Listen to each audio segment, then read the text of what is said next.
கரூர்ல நடந்திருக்கக்கூடிய இந்த கொடூரமான செயலை பற்றி, விபத்தை பற்றி விவரிக்க முடியாது. அந்த அளவுக்கு ஒரு சோக சூழ்நிலை ஏற்பட்டிருக்கு.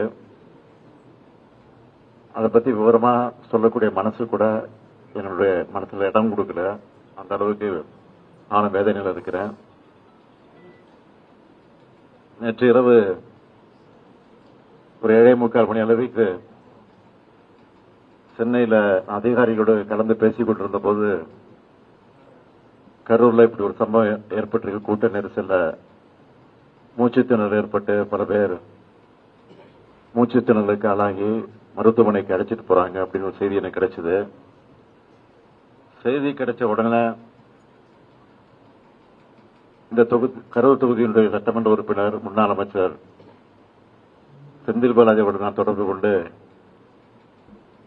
இந்த மாதிரி செய்தி கேள்விப்பட்டன, உண்மையா, உடனடியாக நீங்க மருத்துவமனைக்கு போங்க, போய் என்னன்னு பாருங்கன்னு சொன்னேன்.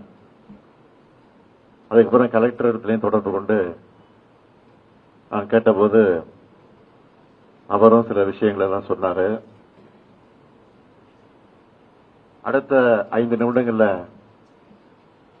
மருத்துவமனைக்கு எடுத்து செல்லக்கூடிய முதல்ல 4-5 பேர் அழைத்துக்கிட்டு போயிருக்காங்கன்னு செய்தி வந்துச்சு. அப்புறம் போக போக பாத்தீங்கன்னா அதிகமான பேரை மருத்துவமனைக்கு தூக்கிட்டு போறாங்க அப்படின்னு செய்தி தொடர்ந்து வந்துட்டு இருந்துச்சு. அதுக்கப்புறம் பார்த்தா மரண செய்திகள் வர ஆரம்பிச்சிருச்சு. நான் கொஞ்சமும் எதிர்பார்க்கல. மரண செய்தி வர ஆரம்பிச்சோன்னே எனக்கு ஒரு அச்சம் ஏற்பட்டு உடனடியாக இந்த மாவட்டத்தினுடைய சுற்று வட்டாரத்தில் இருக்கக்கூடிய நம்முடைய அமைச்சர் பெருமக்கள், சுற்று பக்கத்தில் இருக்கக்கூடிய மாவட்டங்கள் இருக்கக்கூடிய அமைச்சர் பெருமக்கள் எல்லாம் தொடர்பு கொண்டேன். அந்த அடிப்படையில் அன்பில் மகேஷ் தஞ்சாவூருக்கு போயிட்டு இருந்தாரு. அவரை தொடர்பு கொண்டு உடனடியாக கரூருக்கு போன்னு சொல்லி உத்தரவு போட்டு அவரும் வந்தாரு. அதுக்கு பிறகு நம்முடைய மக்கள் நல்வாழ்வுத்துறை அமைச்சர் மா சுப்பிரமணியத்தை சென்னையிலிருந்து உடனடியாக போய் என்னன்னு பாருங்க அப்படின்னு அவரையும் அனுப்பிச்சு வச்சேன். அப்புறம் டிஜிபி, சட்டம் ஒழுங்கு ஏடிஜிபி ஆகிய அதிகாரிகள் எல்லாம், காவல்துறையுடைய உயர் அதிகாரிகள் எல்லாம் தொடர்பு கொண்டு நான் உடனடியாக இதை பற்றி கவனிக்க வேண்டும் என்று போர்க்கால அடிப்படையில் நடவடிக்கை எடுக்கன்னு சொல்லி உத்தரவிட்டு அவர்களை அனுப்பி வச்சேன். அந்த செய்திகள் எல்லாம் என் மனசை கலங்கடிச்சது. அதுக்கு பிறகு உடனடியாக நான் தலைமைச் செயலகத்துக்கு போய் அங்க நம்முடைய மூத்த அமைச்சர் துரைமுருகன் அவர்கள், நேரு அவர்கள், வேலு அவர்கள் அமைச்சர்கள் சென்னையில் இருந்தாங்க. அவங்களையும் கூப்பிட்டுட்டு தலைமைச் செயலகத்துக்கு போயிட்டேன். அதிகாரிகளையும் அழைச்சு, டிஜிபியும் அழைச்சு அதுக்கு பிறகு கலந்து பேசி என்னென்ன செய்யலாம், என்ன நடவடிக்கை எடுக்கலாம், எப்படி நடந்துகிட்டு இருக்குன்னு விவரம்லாம் கேட்டேன். எல்லாரையும் முக்கியமான பல்வேறு மாவட்டங்கள் இருக்கக்கூடிய மாவட்ட ஆட்சித்தலைவர்கள், அதிகாரிகள், கரூரை ஒட்டி இருக்கக்கூடிய 5-6 மாவட்டங்கள் இருக்கக்கூடிய அரசு அதிகாரிகள் எல்லாம், மருத்துவர்கள் எல்லாம் உடனடியாக அந்த பகுதிக்கு கரூருக்கு போகும்படி உத்தரவிட்டு அவங்க எல்லாம் வந்து சேர்ந்திருக்கிறாங்க.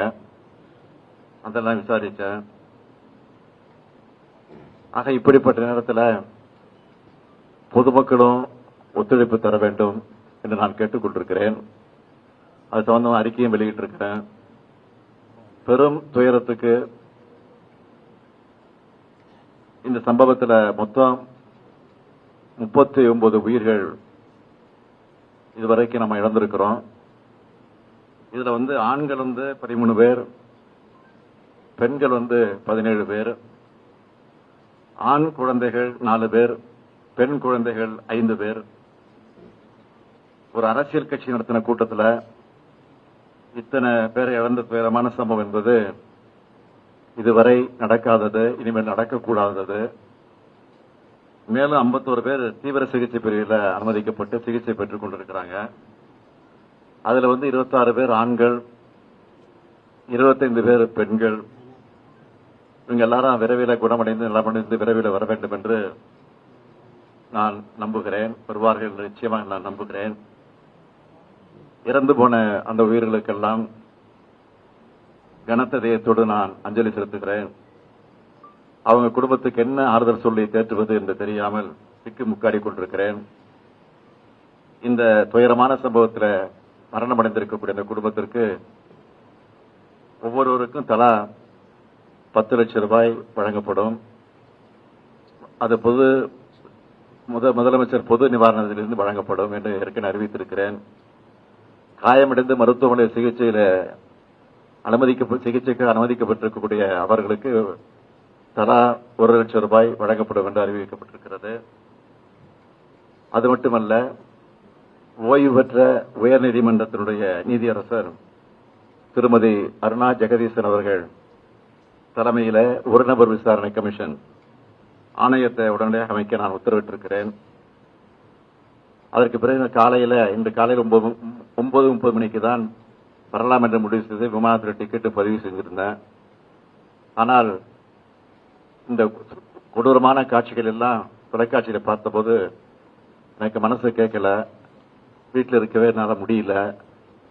அதனாலதான் முன்கூட்டியே போக வேண்டும் என்று நான் திட்டமிட்டு 1 மணி அளவில் விமானத்தை பிடித்து இங்கே வந்து சேர்ந்திருக்கிறேன். ஆகவே மீண்டும் மரணமடைந்திருக்கக்கூடிய அந்த குடும்பத்தை சார்ந்தவர்களுக்கெல்லாம் மீண்டும் ஆறுதலை தெரிவித்துக் கொள்கிறேன். காயமடைந்தவர்கள் விரைவிலே குணமடைய வேண்டும் என்றும் என்னுடைய ஆசையையும் வெளிப்படுத்துகிறேன். நன்றி, வணக்கம்.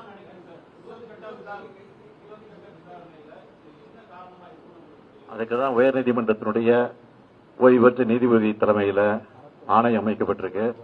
அந்த ஆணையம் விசாரிச்சு முழுமையா சொல்லும். இதுக்கிடையில நீங்க கேட்கிற மாதிரி அரசியல் நோக்கத்தோடு எதையும் சொல்ல நான் விரும்பல. திருப்பி தான் சொல்ல போறேன். ஆனா ஆணையம் அதுக்காக அமைச்சிருக்கிறோம். அந்த ஆணையத்தின் மூலமாக உண்மை வெளிவரும். அந்த உண்மை வெளிவருகிறவர் நிச்சயமாக உரிய நடவடிக்கை எடுக்கப்படும். ஆணையம் சொல்லுகிற அந்த அறிக்கையின் அடிப்படையில் உரிய நடவடிக்கை எடுக்கப்படும்.